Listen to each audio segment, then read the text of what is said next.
para el 2012 los extranjeros entran con sus algoritmos, pero nosotros ya estábamos listos y empezamos ahí a pelear, y es una guerra que el día de hoy sigue, ¿no? Pero ya estábamos nosotros también peleando tecnológicamente, ¿no? Lo cual fue muy buen avance, y fue muy buen avance para el mercado, porque el hecho de que haya tantos algoritmos, lo que va sucediendo es que los spreads se van cerrando, y los precios van siendo más eficientes, ¿no? Otro acierto de la legislación para el 2014, entra todas las operaciones de wealth management y bancas privadas y retail. O sea, la legislación permite que el retail pueda ya invertir directamente en acciones del SIC y en ETFs y UCITS, y eso fue muy bueno porque también empieza a entrar otro tipo de operación más pequeña pero constante, ¿no? Esto también invita mucho a que las nuevas generaciones puedan tener acceso a invertir en empresas muy frescas como Facebook, como Apple, como Amazon, y empezamos a ver toda esta nueva tendencia. Por lo mismo, de manera muy importante, entra la figura en México ya de manera más relevante del market making. Precisamente el market making lo que hace es darle mucha certidumbre al retail. ¿Por qué? Porque, como les comento, se cierran los spreads, se cierran las operaciones. Al final de cuentas, el retail nunca, ellos nunca ven las variables de un arbitraje. O sea, el cliente normal, persona física, no voltea a ver el tipo de cambio, ni el precio en Estados Unidos, ni el costo de corretaje. Ellos se basan nada más en el precio de su moneda local. Y si tú desde el principio les das un precio muy malo y compran, y a los 5 minutos se dan cuenta que compraron 4% arriba, pues se decepciona el retail y se empieza a alejar, ¿no? Se siente como timado.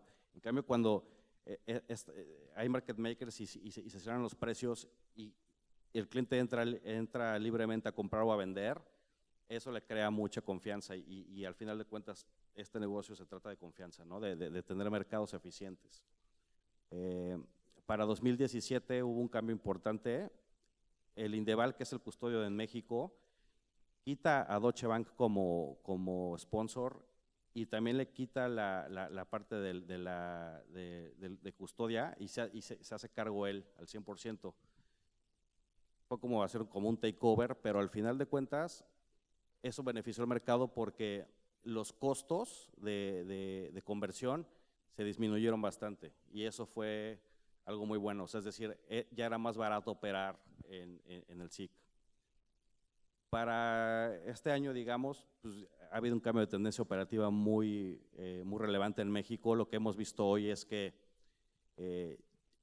ya los clientes institucionales son muy sofisticados, entonces ya no suben las posturas de compra y de venta normal como era antes enseñando spread, sino ahora hablan directamente a los intermediarios, piden un precio en riesgo. Los intermediarios nos tenemos que pelear para ganarnos el trade dando el mejor precio posible. Cierran un bloque grande y nos quedamos con el riesgo, entonces tenemos que salir a cubrirnos como podamos, y bueno, para los intermediarios ha sido una chamba más difícil, pero más sofisticada. Y precisamente hoy la tendencia es que el arbitraje nos los está dando el retail cada vez está ganando más fuerza, y creemos firmemente que pues en México claramente ya ahorita es el futuro, ¿no? Ya por último, como datos actuales, los activos extranjeros listados en México hoy son más de 3,000. En acciones es el 55% de estos 3,000. En ETFs y UCITS es el 45%. El importe total de operación en México en 2016 era en cuanto al SIC, era del 30%. Hoy el SIC representa el 53% del importe total en México. O sea, claramente el mercado extranjero, de las emisoras extranjeras, pues están barriendo al mercado local, y pues tiene mucho que ver con modelos de negocio un poco más frescos, ¿no?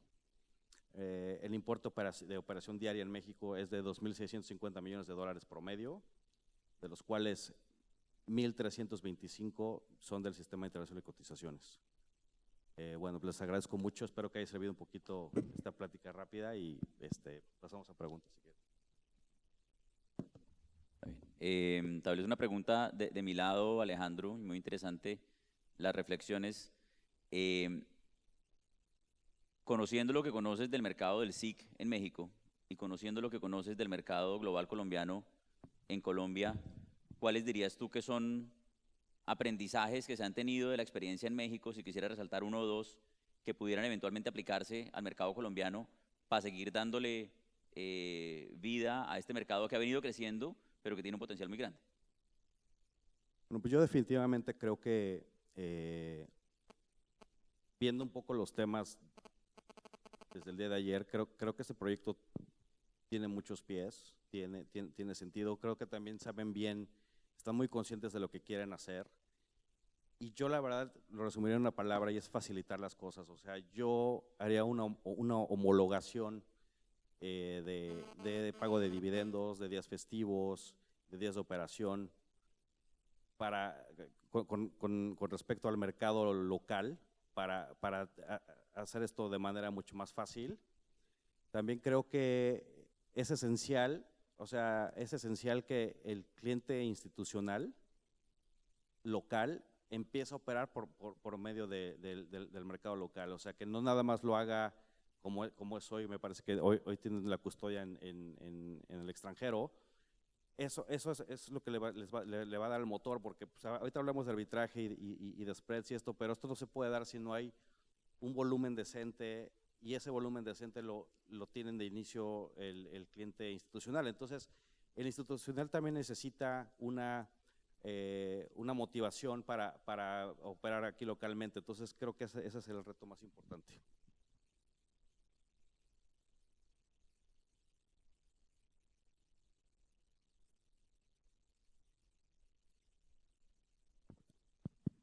Esto se está poniendo muy interesante y con muchas expectativas, Alejandro, porque realmente, pues, hay que sentir envidia de la buena, ¿no? Pero yo no sé si existirá envidia de la buena, pero creo que es un camino que nosotros empezamos a transitar y que tenemos que emular muy bien, porque tener más de 3.000 activos listados en, en, en la SIC, que el mercado, que más del 50% le entendí que está operando, que es activos extranjeros listados en México, pues yo creo que ahí hay un tramo importante que seguir.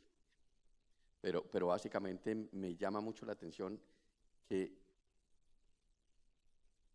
venía un periodo como de estancamiento, y usted dice que mágicamente de un momento a otro cogió mucha fuerza, y si no me equivoco, lo que intervino básicamente fue una parte muy grande tecnológica, pero también que los operadores locales se adhirieron a esa tecnología y empezaron a competir eh, para tener ese mercado y cautivar ese mercado y no dejarse expropiar, si me permiten hoy en día la palabra, de esas herramientas que ustedes tenían locales.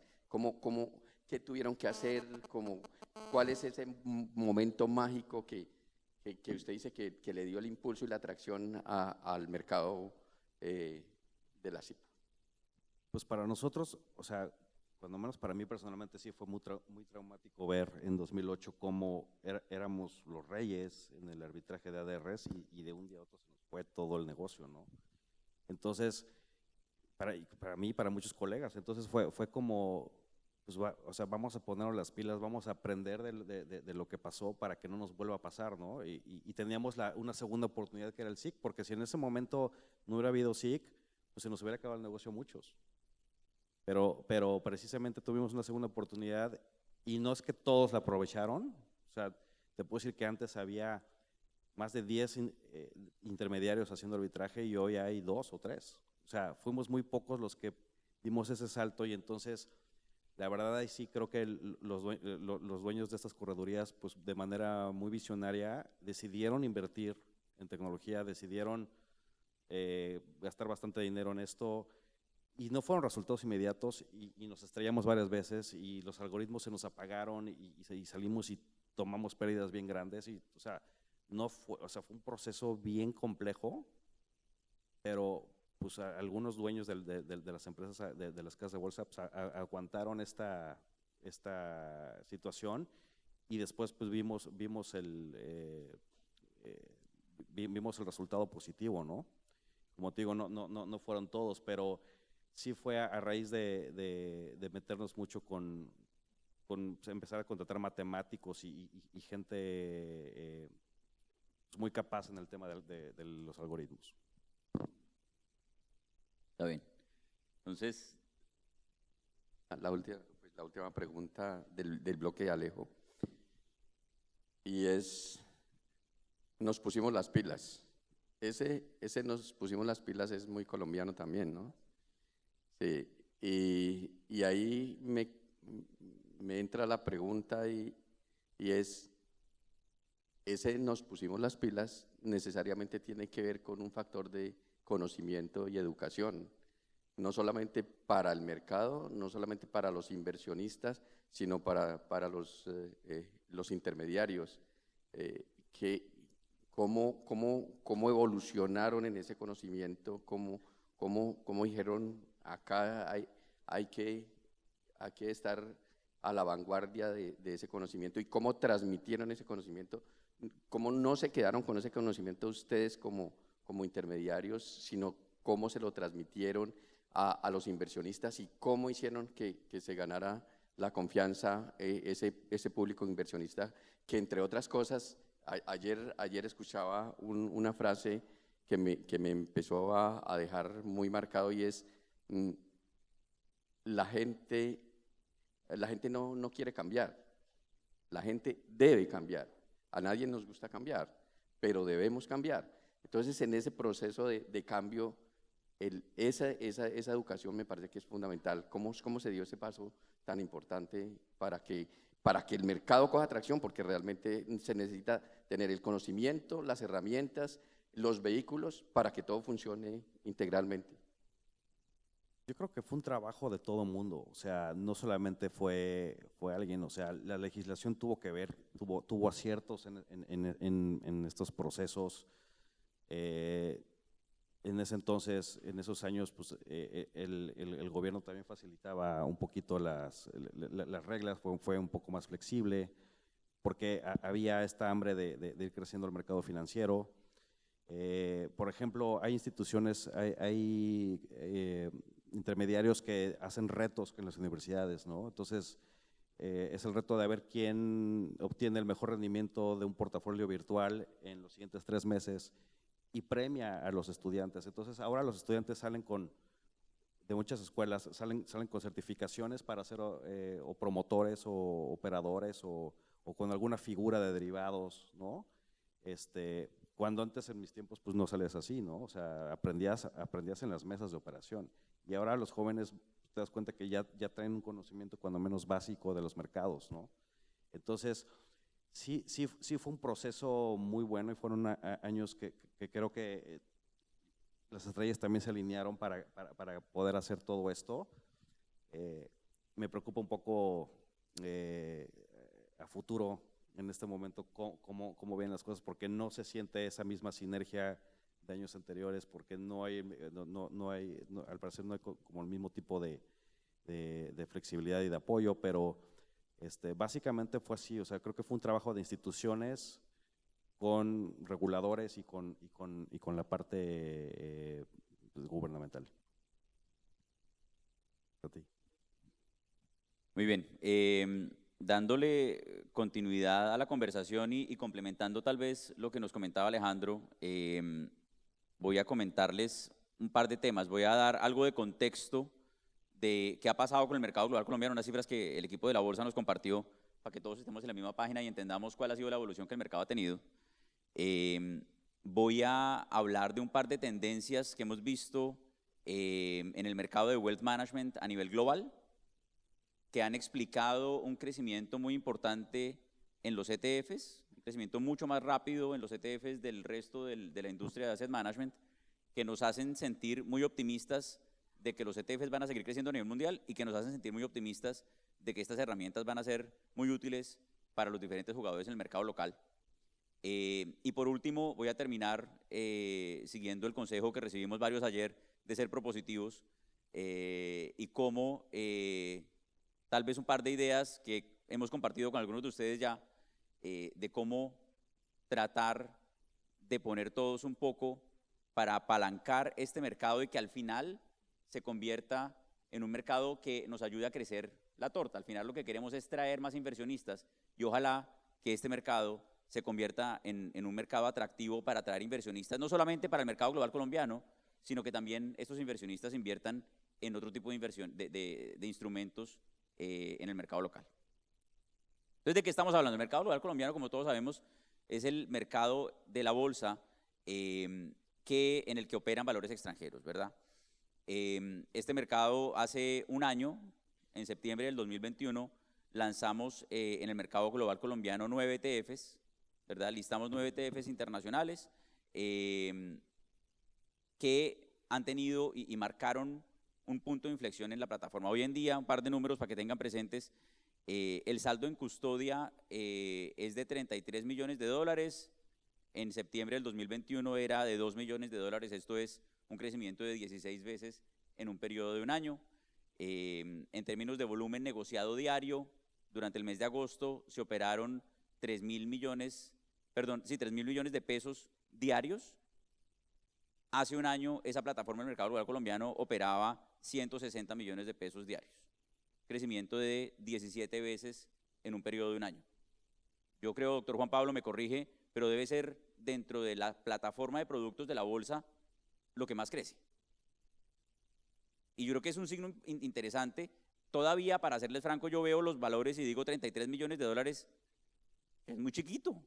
Sí, es 16 veces más de lo que había hace un año, es minúsculo. Y estoy convencido de que todavía tiene un potencial de crecimiento muy, muy grande. ETFs, dentro de esos 35 millones mal contados de dólares en activos en custodia, representa cerca del 70%, el 30% son acciones individuales, 70% ETFs, y dentro de esos ETFs, cerca de la mitad es un ETF, que casualmente en el mercado mexicano también es el ETF que más activos en custodia tiene y más volumen tiene, que es el IB01, que es un ETF que invierte en tesoros del gobierno americano de muy corto plazo y básicamente es un instrumento muy eficiente para tener acceso al dólar.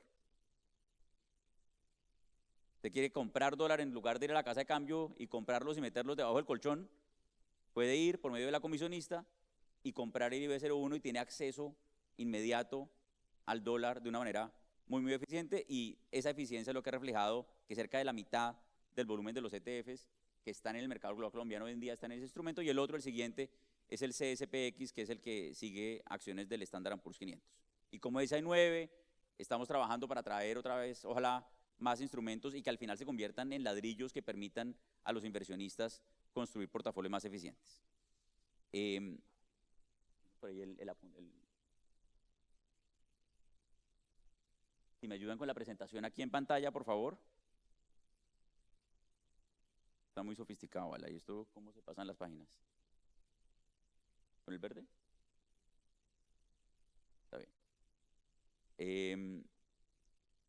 Complementando lo que mencionaba Alejandro, en Brasil, hace aproximadamente 2 años también lanzamos una plataforma de ETFs cross-listados. Hoy en día hay cerca de 600 millones de dólares en custodia y opera alrededor de 13 millones de dólares al día esta plataforma. Se han hecho ejercicios interesantes, que es algo en lo que venimos trabajando con los intermediarios y con la bolsa. Por ejemplo, con la bolsa, con la B3 hay un hub educacional de la bolsa para todo tipo de inversionistas, y dentro de ese hub educacional hay un capítulo especial para los ETFs y para estos activos listados internacionales. Creo que hay que trabajar mucho en este tema de educación. En aras del tiempo, déjenme mostrarles un poco lo que hemos visto en términos de tendencias en gestión patrimonial, y esto, la presentación va a quedar disponible y después encantado de sentarnos con ustedes para compartirlas, pero estas son como las 7 principales tendencias que estamos viendo en el mundo de wealth management a nivel global. Las tres primeras hablan del portafolio de los inversionistas. Y yo resumiría esas tres en un factor. Y es que el mundo de wealth management ha venido cambiando de una manera muy acelerada en los últimos, yo diría, 5 años, de un modelo de negocio muy enfocado en el brokerage, en la comisión, en el trading, en el producto, ¿verdad? En la que el broker compraba y vendía acciones, compraba y vendía bonos, compraba y vendía activos para rentabilizar el cliente, para rentabilizar esa relación con el cliente. Y ese foco en la comisión, en el brokerage, en el producto, está cambiando a un foco en el cliente y en el portafolio. Creo que ese es el cambio más importante y más grande que estamos viendo en la industria de wealth management a nivel global. Y en ese sentido, ese cambio de la relación de brokerage a la relación con el cliente, pensando en el portafolio como un todo, está llevando a lo que se conoce como el fee-based model, ¿verdad? Un modelo de negocio del mundo de wealth management en el que se le cobra al cliente una comisión, ¿verdad? Para construir un portafolio. Ya no es una compra y venta de productos, no es una compra y venta de acciones, compra y venta de bonos, sino se le construye un portafolio para al final ayudarle a ese cliente a alcanzar sus objetivos financieros. Y dentro de esos portafolios de fee-based, los instrumentos que más se utilizan son los ETFs.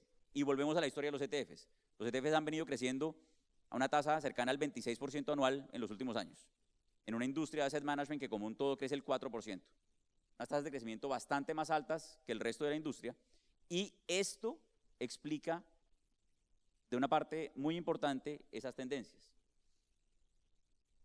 Aquí vemos en el mercado de Estados Unidos cerca del 55% del total de los activos hoy en día ya están del 49% hoy en día, y se espera que en el 2026 sea el 55%, estén en cuentas fee-based. Ya no más solamente en brokerage, compra y venta de activos, sino pasando a cobrarle explícitamente al cliente por asesorarle y construir un portafolio. En América Latina sigue siendo un porcentaje muy bajo.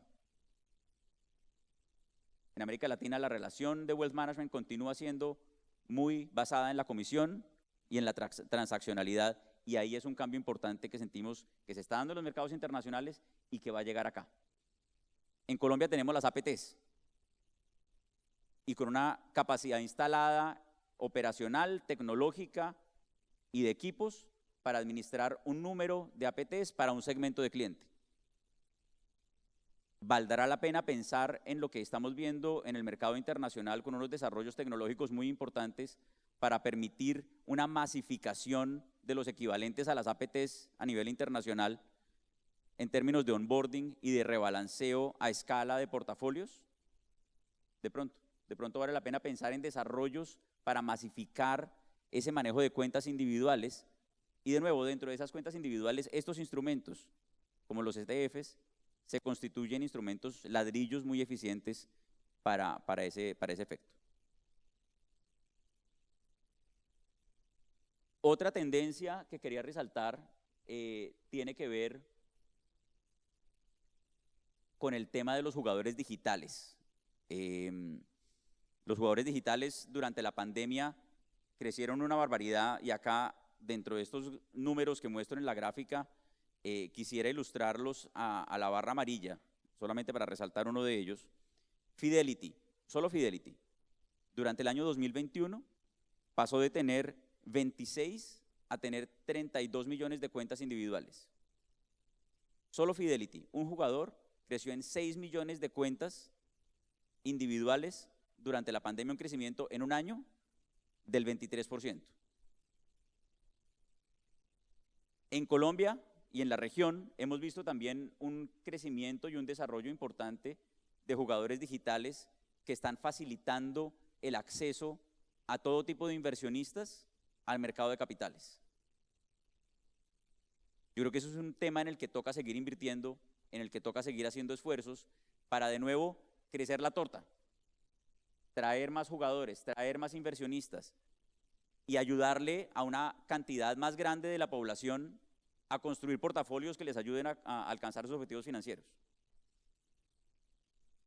Y hemos visto cómo diferentes jugadores han venido haciendo compras en Estados Unidos, por ejemplo, a nivel mundial. JP Morgan compró Nutmeg, UBS compró Wealthfront. Se han visto muchas operaciones de jugadores de los incumbents comprando también estos startups para tratar de complementar su oferta de valor y alcanzar más y más mercado.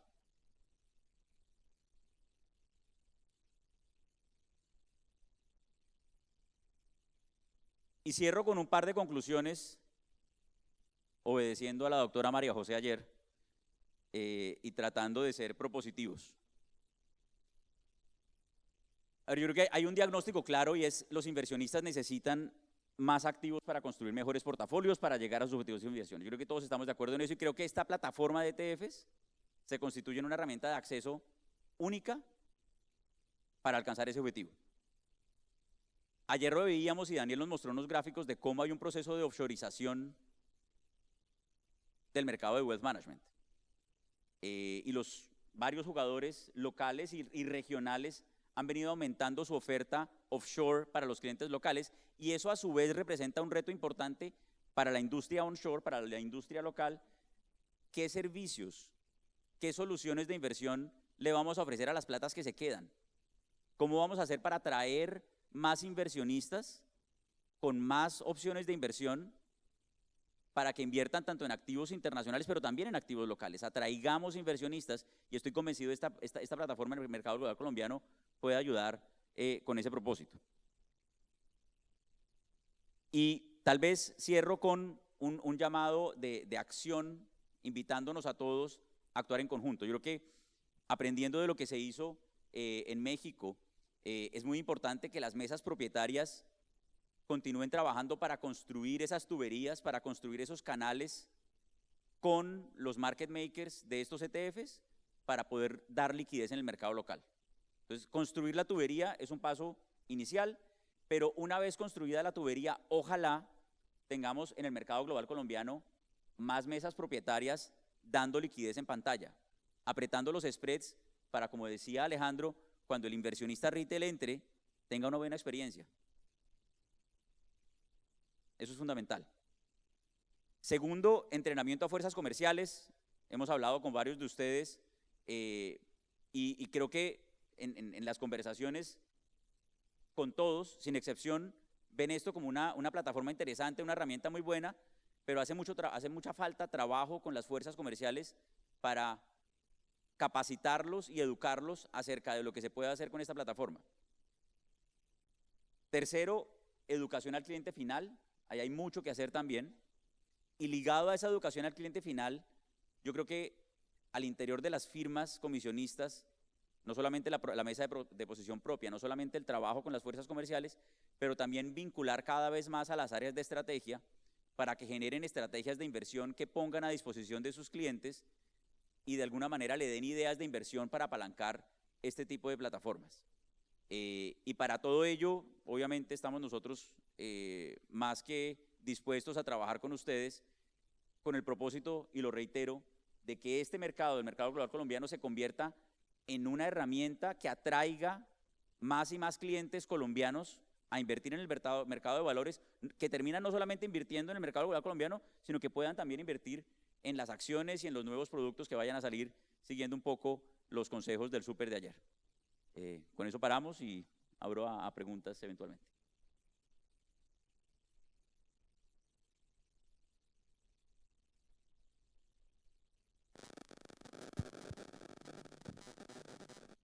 Yo creo que más que una pregunta es como una visión de lo que de mi óptica puedo ver, y es que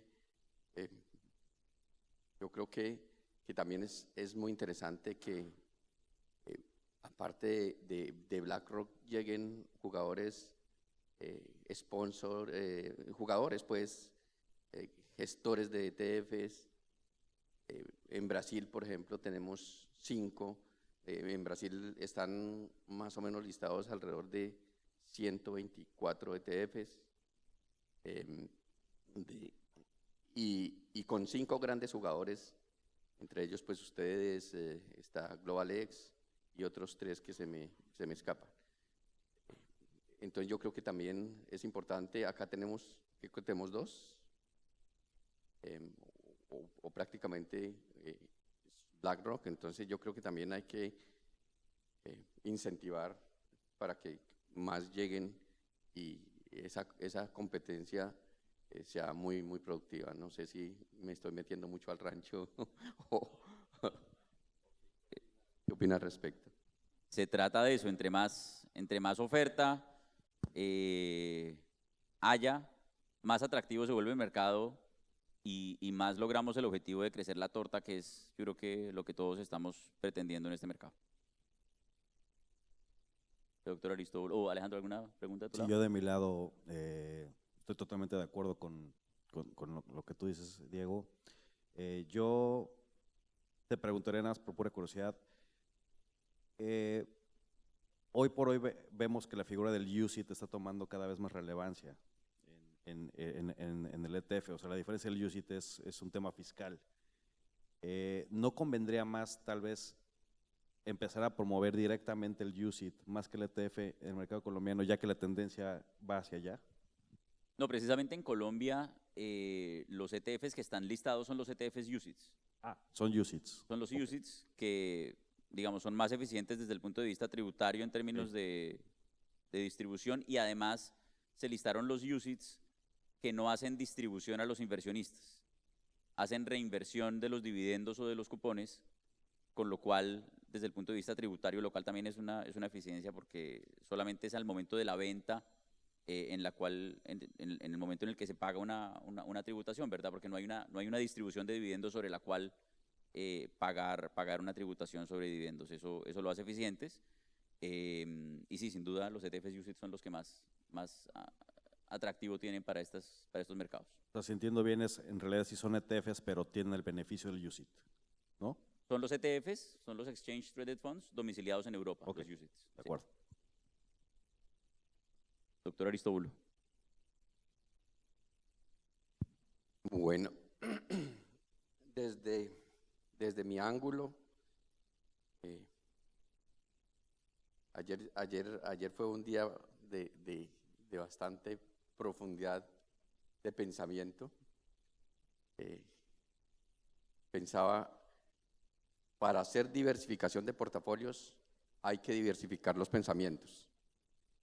Y yo creo que el mercado colombiano ha tenido una evolución en muy corto tiempo. Yo creo que 30 años han marcado como la evolución realmente del mercado. He tenido la fortuna de estar muy, muy activo en el desarrollo del mercado y cuando pienso en diversificación de portafolios, sí que ha habido bastante cambio y sí que ha habido bastante evolución. Definitivamente estoy contagiado del optimismo que toca estar contagiado en estos momentos de crisis. Los activos financieros mundiales están atravesando una de las crisis más grandes que hayamos visto recientemente. Se conjugaron factores importantes para que esa crisis se extendiera. Nos tocó vivir una pandemia que no se tenía. Los famosos cisnes negros, nos han tocado famosos cisnes negros en muy corto plazo. Ucrania, Rusia, aceleró pues como esos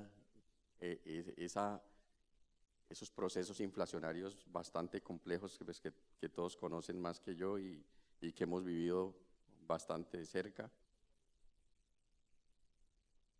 Pero a esas crisis hay que transformarlas en oportunidades. Nosotros como gestores de activos, realmente lo que tenemos, el deber que tenemos nosotros, los gestores de activos, pues, es realmente usar los vehículos que el mercado nos va proporcionando.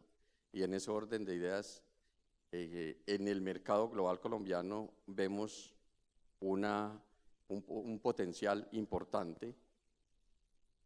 tal como o sea, el ejemplo de México me parece muy interesante. Son 20 años que llevan en este proceso, más o Casi menos. 20 años, sí. 20 años parece mucho, pero lo importante es que arrancamos y que llevamos el crecimiento que hemos tenido en un año, pues parece muy diminuto, muy chiquito, pero las cifras van creciendo de una manera muy interesante.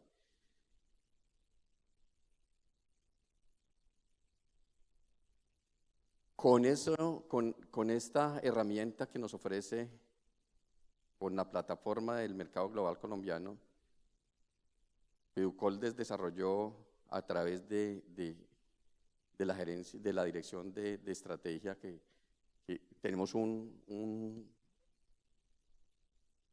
esquema de inversión bastante interesante, con un proceso transversal desde el direccionamiento de la estrategia. Empezamos a ver y se empezaron a analizar dentro de todos los modelos, o muchos modelos, alrededor de 35 modelos que se analizaron.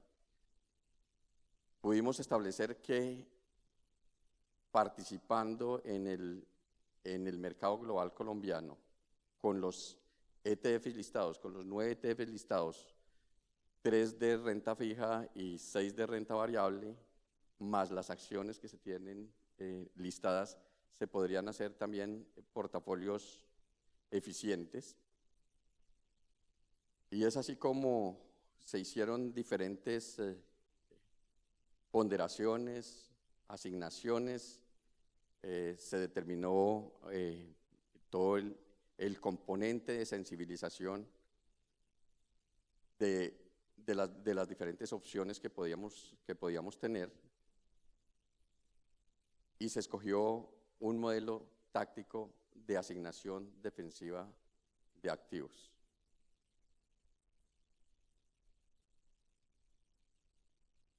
Comparado con un portafolio tradicional de 60-40, que es como lo que más se usa, 60% en acciones, 40% de renta fija, vimos que en los últimos 5 años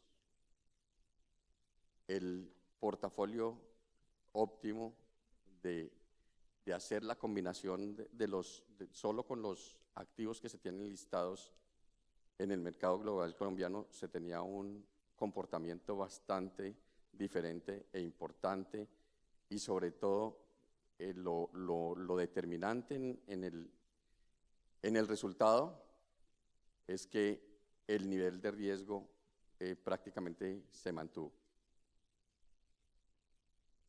Como se pueden dar cuenta en las diferentes medidas de riesgo, pues la rentabilidad, mire que la rentabilidad tiene un componente bastante importante, un portafolio que pasa a rentar 29.26 efectivo anual en promedio durante los últimos 5 años, frente a ese portafolio tradicional que mantenemos de 60-40, que es alrededor del 15.62%. Eso ya es expresado en pesos. Vemos obviamente el componente de la variación del tipo de cambio, pues pesa de igual manera en los dos portafolios. Sin embargo, en el portafolio tradicional, le aporta, el tipo de cambio le aporta a los rendimientos o a la rentabilidad de ese portafolio la mitad, mientras que en el optimizado, con lo que tenemos listado en el mercado global colombiano, apenas es del 27%, no es ni siquiera el 30% el componente del tipo cambiario. Pero más aún, los drop downs es una medida que realmente muestra, una vez el portafolio adquiere su valor mayor de unidad, las caídas vertiginosas que han tenido, y se ve claramente cómo el portafolio 60-40 tiene unos drop down mucho más profundos, mucho más marcados, y ese portafolio defensivo pues controla muy bien y se suaviza muy bien esos momentos de caídas profundas. La rentabilidad 12 meses se ve también claramente cómo ha sido la diferencia de la rentabilidad 12 meses. Entonces esto realmente lo que nos pone a pensar es que en materia de diversificación tenemos mucho por hacer, mucho por aprender, y sobre todo aquellos que tuvimos que ver que en un momento diversificar era tener CDTs del banco X, Y, Z, y ahí ya teníamos una parte del problema arreglado. Esto ha venido evolucionando tan rápido como la misma tecnología, y hemos tenido que ir actualizando pues, todos los componentes técnicos y fundamentales para poder llegar a conclusiones importantes. De tal manera que aquí no solamente en el mercado global colombiano, no solamente hay un tema de diversificación, sino un tema también de incorporar un mercado mucho más, unos portafolios mucho más inmersos en mayores componentes y en mayores resultados. ¿Qué hemos encontrado de pronto en todo este trasegar y en este proceso de aprendizaje? Porque realmente pues también hemos tenido que aprender y contar con todos ustedes para ese aprendizaje. Pero aquí hay un tema fundamental, y es la exposición a dólar sin tener que comprar los dólares. Para el inversionista es transparente. Todos los ETFs y las acciones que trajimos para el modelo realmente son, ese reloj estaba malo, ¿no? Reloj, sí. Porque nos dieron 40, tenemos 1 hora y nos pusieron desde 40. Entonces no sé si nos seguimos extendiendo o le hacemos caso al reloj, porque no quiero pasar por tomarme tiempo. Que sigas, que puedas seguir. Ya tenemos tiempo. Bueno, solamente los últimos 2 minuticos, porque yo estaba contando con más tiempo, porque creo que nos dejaron solo 40. Pero bueno, mi último mensaje es que el tema de diversificación de portafolios, tenemos que tener ese componente externo bastante marcado. Lo quisimos replicar, por ejemplo, para los pasivos pensionales. Soñamos de pronto poder acercar este modelo a los pasivos pensionales, pero tenemos un tema importante. Los pasivos pensionales públicos están regidos por el decreto 1913, está todo el funcionamiento y el régimen de inversiones. En los pasivos pensionales podemos tener el 20% en ETFs, renta variable, la tenemos que incorporar dentro de esos ETFs porque no tiene posibilidad de comprar acciones individuales. La buena noticia es que en el estudio preliminar del FOMPED para la nueva licitación han hecho un trabajo, desde el Ministerio de Hacienda han hecho un trabajo muy juicioso y han encontrado en el actual contrato algunas opciones de mejora. Se está pensando en modificar los límites, se está pensando en abrir un poco más esos límites, y eso le daría un vuelco total al manejo de los recursos del FOMPED. El FOMPED, entre otras cosas, son alrededor de 50 billones que prácticamente hacen una industria.